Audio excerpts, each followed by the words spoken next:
오늘의 사연을 시작하겠습니다. 안녕하세요. 제가 잠깐 일 때문에 해외에 거주하게 되었던 적이 있습니다. 그때 있었던 일이고 저한테는 아직도 잊을 수가 없는 기억이에요. 제가 예전에 다녔던 회사는 규모가 그렇게 크지 않은 중소기업이었습니다. 그런데 회사에 문제가 조금 있던 회사였던 거예요. 저는 그런 것도 모르고 그냥 다니고 있었습니다. 어느 날 평소처럼 출근했는데 회사 문은 잠겨 있고 수많은 사람들이 저를 찾아와서 사장 어딨냐고 하면서 제 멱살잡이까지 하는 겁니다. 알고 보니 사장은 투자금 명목으로 사람들한테 돈을 뜯어내다가 그 돈을 들고 해외로 날라버린 상태였어요. 뭐 다들 그렇겠지만 그렇게 예상치도 못하고 저는 실업자 신세가 되고 말았습니다. 회사가 월급도 많은 편이 아니었는데 심지어 투자자들이 투자금 뺏긴 것 마냥 저도 제 월급이 몇 달치가 밀려 있었거든요. 실업자가 된 것도 서러운데 돈까지 떼이고 이 얼굴 한 번 본 적도 없는 투자자라는 사람들한테는 멱살 잡히고 욕까지 먹으니 정말 그 서러움이 어디 비할 곳이 없었어요. 제가 다녔던 회사가 이력서에 엄청난 경력이 되는 것도 아니고 그렇다고 제 스펙이 제가 원할 때 아무 때나 취업을 할 수 있고 회사를 골라서 들어갈 정도로 좋았던 게 아니었기 때문에 다시 취직을 하려 해도 참 난감하더군요. 평소처럼 구인 광고 사이트를 돌아다니면서 이 회사 저 회사 둘러보고 있었는데 미국에 있는 한 회사에서 올려놓은 구인 광고를 보게 되었습니다. 영어를 할 줄 모르니 여태 해외에 있는 회사는 관심도 가져본 적 없는데 그날따라 호기심 때문에 눌러보게 되었어요. 그런데 입사하면 초봉이 3천만 원 후반대더군요. 눈이 돌아가는 액수였습니다. 그때는 뭐 아무것도 모르니 비교할 수 있던 건 제가 먼저 다니던 회사밖에 없었어요. 둘 다 경력 없이 들어가는 회사인데 제가 다닌 회사가 주는 월급의 2배 정도를 주는 거였어요. 당연히 관심이 생기더라고요. 취업 조건의 영주권은 경우에 따라 도와줄 수 있고 독신자를 위한 전용 숙소도 마련이 되어 있다고 합니다. 결혼한 사람이라면 숙소는 마련해 주지 못하지만 집세를 얼마 도와준다는 말도 적혀 있었어요. 이보다 더 좋은 조건이 어디 있겠나 싶었습니다. 그땐 진짜 아무것도 몰랐거든요. 그게 절대 좋은 조건이 아니라는 거려. 영주권은 과정에 필요한 모든 비용을 제가 내야 돼서 배보다 배꼽이 더 컸고 그 당시 한국 연봉에 비해 2배나 되는 금액이었지만 사실 미국에서는 최저시급이나 마찬가지였어요. 돈을 모을 수는 있었지만 정말 아끼고 또 아껴야만 했습니다. 아무튼 미국 가는데 준비했던 과정이나 이런 이야기들은 중요한 게 아니니 생략하겠습니다. 결국 제 스스로 미국에 갔다는 사실이 중요한 거죠. 그렇게 제 돈 주고 비행기 표까지 사서 미국으로 떠났고 취직 준비하면서 계속 연락을 나누던 부장이라는 사람을 공항에서 만나게 되었습니다.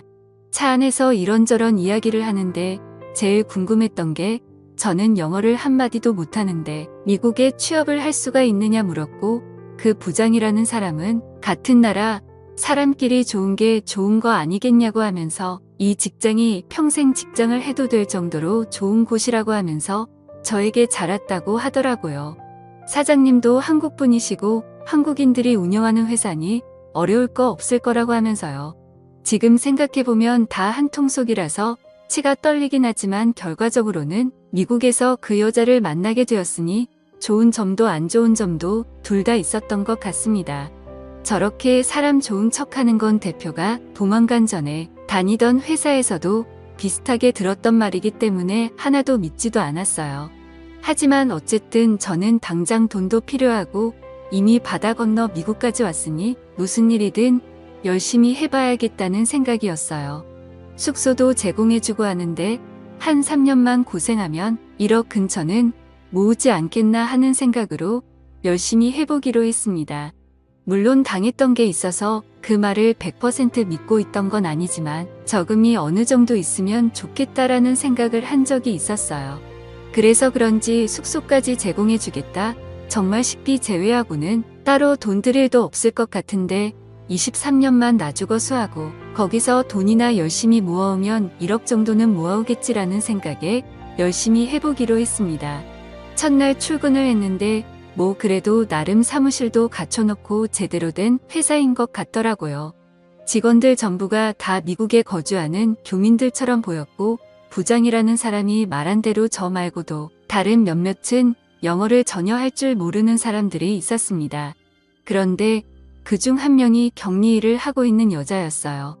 저보다 살짝 나이가 많아 보이긴 했는데 그렇다고 엄청 많은 게 아니고 제 또래 정도 돼 보였습니다. 그런데 또 우스운 것이 그 작은 집단에서도 편가르기를 하겠다고 그 회사 안에서도 영어를 할 줄 아는 사람들과 못하는 사람들끼리 파벌이 나누어진 상태더라고요. 영어를 배워야겠다는 열망도 그다지 없던 편이라서 저는 자연스럽게 영어를 못하는 사람들 그룹과 어울리기 시작했고 그 격리일을 하고 있다던 여자와도 자연스럽게 친해지게 되었습니다. 그때 대화를 주고받으며 그녀가 저보다 4살이 많은 36살 여자라는 걸 알게 되었습니다. 아이 2명을 키우고 있는 애엄마였고 남편은 한국에서 일하면서 돈을 보내주고 있다네요. 자식 교육 때문에 왔다고 들었는데 그 당시의 환율이 한번 엄청 올랐던 적이 있어요. 그때 남편이 송금하기 힘들다고 하여 하는 수 없이 그녀가 취직을 하게 되었는데 그때 취직을 한 이후로 일도 손에 맞는 것 같아서 계속하고 있다는 말을 들었습니다. 혼자 애 키우느라 고생이 많은지 매일 화장기도 하나도 없이 출근을 하고 옷은 세탁기를 돌려놓고 대충 개어 놓은 건지 구김이 심했습니다. 그래도 그런 지쳐 보이는 모양새에도 그녀의 얼굴은 봐줄 만한 편이었고 애엄마라고 하기에는 군살도 하나도 없고 딱 보기 좋은 모습을 하고 있었어요. 정말 하나도 꾸미지 않고 있는데도 자연스럽게 예쁘다는 느낌을 받았습니다. 그래도 이 아줌마는 저랑은 다르게 퇴근 후에는 저녁 시간을 활용해 어학당 같은 곳을 다니면서 영어를 배우려고 했다는 겁니다. 애들 교육도 있고 하다 보니 영어가 필요한 순간이 온 것 같다는데 시간이 부족해서 그런지 영어가 많이 늘지는 않았다고 했어요.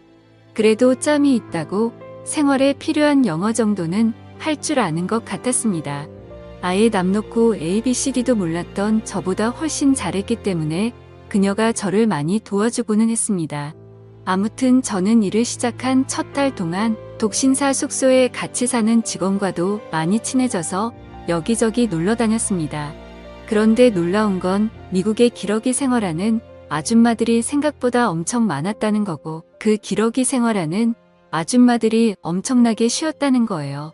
그 시간에 회사 나와서 일을 하고 있는 그녀가 특이한 케이스이고 보통은 남편이 벌어다 주는 돈으로 아침에 애들 학교 보내놓고 그때까지 할 게 없어서 일상이 따분해하면 안 될 짓들을 하는 사람들이 대다수였지요.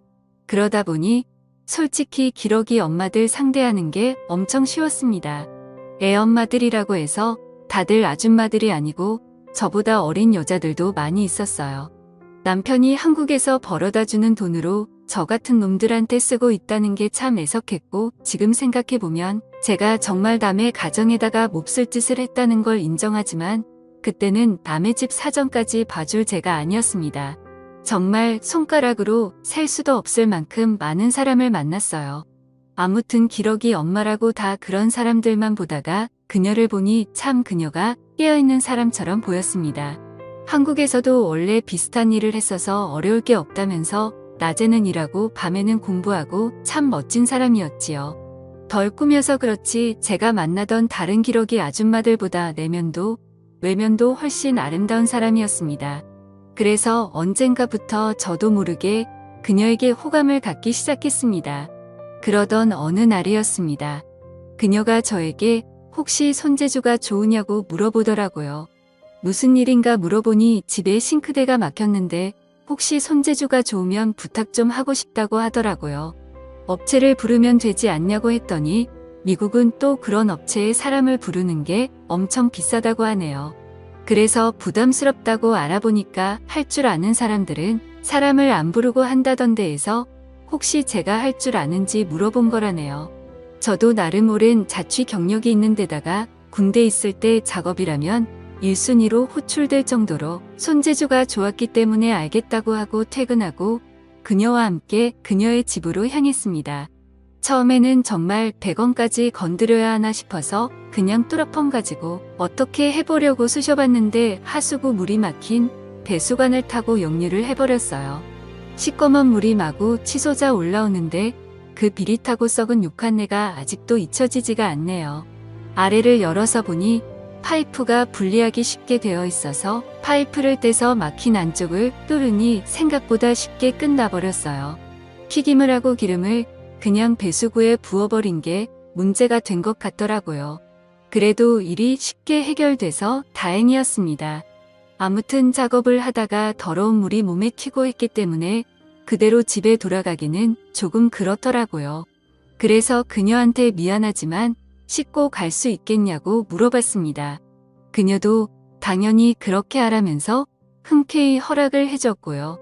저녁을 준비해 줄 테니 아이 식사까지 하고 가라고 저를 배려해 주더라고요.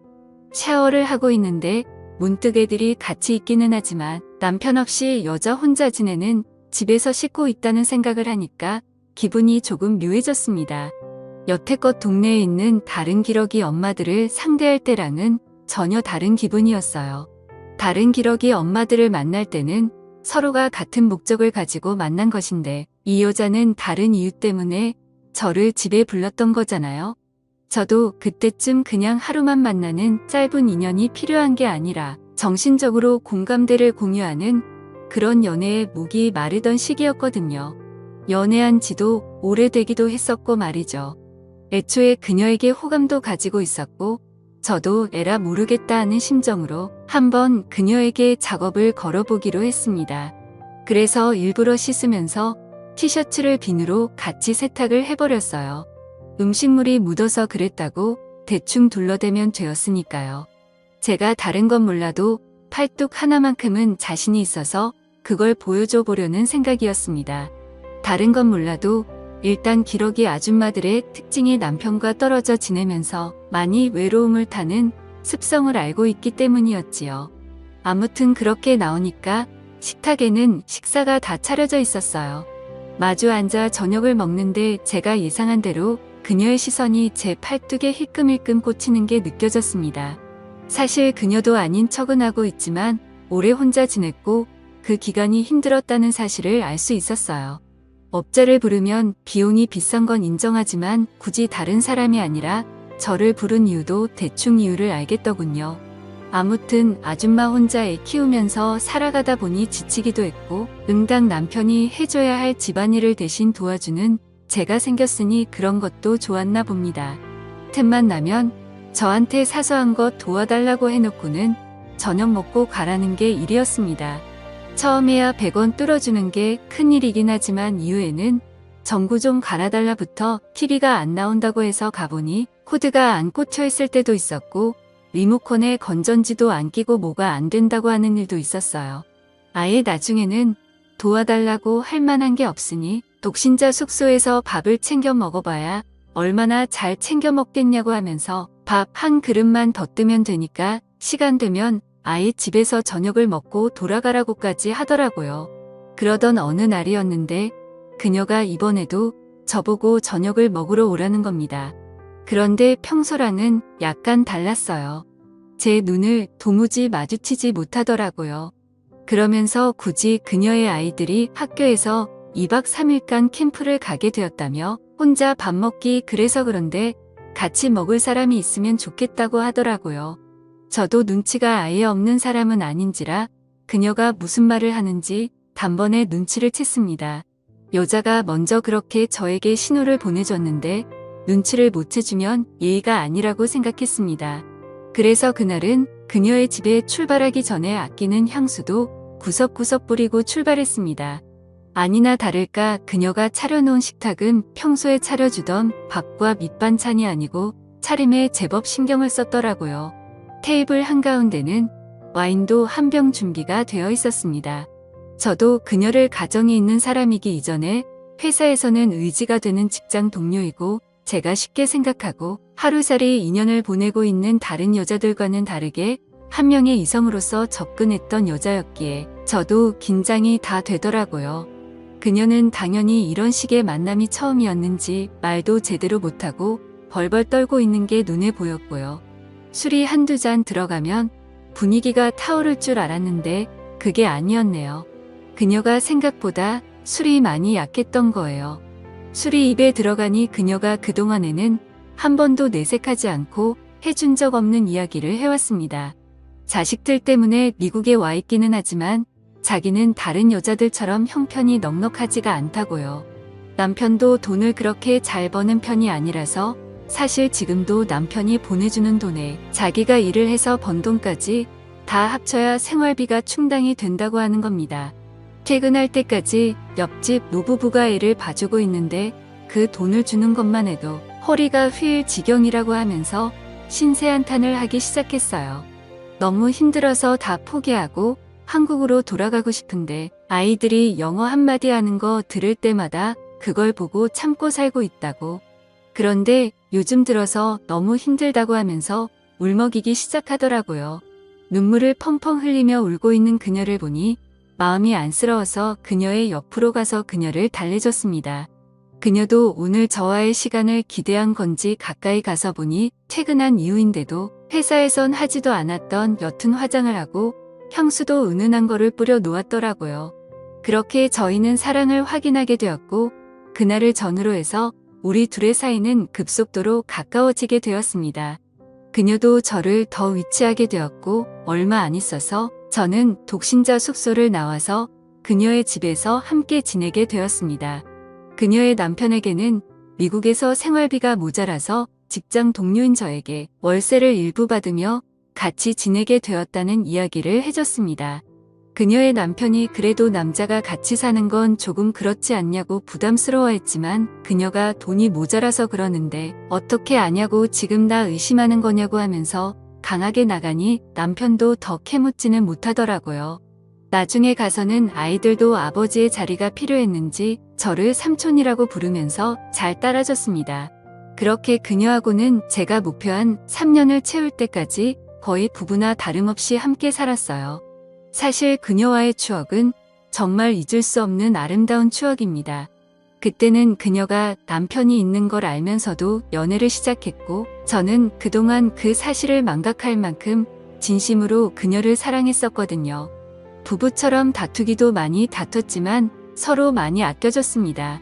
제가 한국에 돌아갈 때가 되면서 그녀는 결국 제가 아닌 한국에 있는 남편을 택했지만요. 저도 그때서야 제가 큰 잘못을 저질렀다는 걸 깨달았습니다. 한국에서 열심히 돈을 벌고 있는 그 남편에게 말이죠. 그녀는 저를 잠시 지나가는 인연으로 생각했는데 저는 그녀의 남편에게서 그녀와 그녀들의 아이들까지 뺏어올 생각을 하고 있었거든요. 저의 착각으로 끝나버렸긴 하지만요. 그 뒤로 저도 사람을 잘 못 믿게 돼서 독신주의자로 살고 있습니다. 연애는 하고 있기는 하지만 결혼은 하지 못할 것 같아요.